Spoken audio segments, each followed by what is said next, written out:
Governor, I was talking with Jerry Schlichter, one of the creators of the historic tax credit yesterday, and he said that your proposal regarding tax credits would, quote, kill the historic tax credit.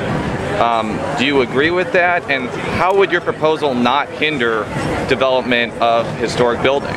We've worked to invest in the right deals all along. The proposal that we laid out to the legislature would put a reasonable cap at far above what was even looked at for the deals for this year. So, we have to have tough and tight economic development tools that deliver return on investment for Missouri taxpayers, and making sure that we're choosing the right deals. I mean, we believe in the program. We've just talked about needing to bend the cost curve. We're first in the country as far as the expense on that line, and when it looks at other things in our state, we're not first there, and making sure that we have a balanced ability to invest in historic buildings while still investing in education, public safety, and health care. Also, all the very majority of the members of the legislature, Democrats and Republicans, understand that the levels of expenditures in some of these areas relative to other areas is very high. I mean, we're first in the country in historic tax credits. We're second in low-income housing. We're 35th in K-12, and we're 45th in higher ed. I mean, you've got to get some, because we're going to balance our budget. We're going to hold the line on taxes. It's a zero-sum game.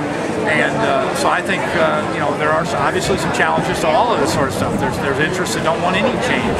There's folks that are extremely comfortable with the status quo. But I think that this legislature is poised. I mean, a month ago, the state Senate did something they've never done. They took a day off and they prioritized these issues. We think there's real chance over the coming weeks to get some solid progress.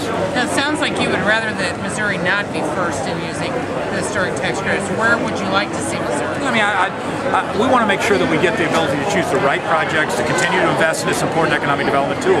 Historic tax credits have delivered jobs in places. They have delivered economic gain. We're not going to recede from that field, but we have to have some way in which we can choose to invest in the deals that make the most sense, whether there's objective criteria passed by the legislature or increased review, but continuing to have an unchecked entitlement in that area, especially as we see an uptick in the economy, could mean we come back 1 year from now with the same challenges of funding education and parents and teachers and all the other very, very worthwhile programs. It's important that you have a blend in a budget like Missouri's, and we're committed to doing that.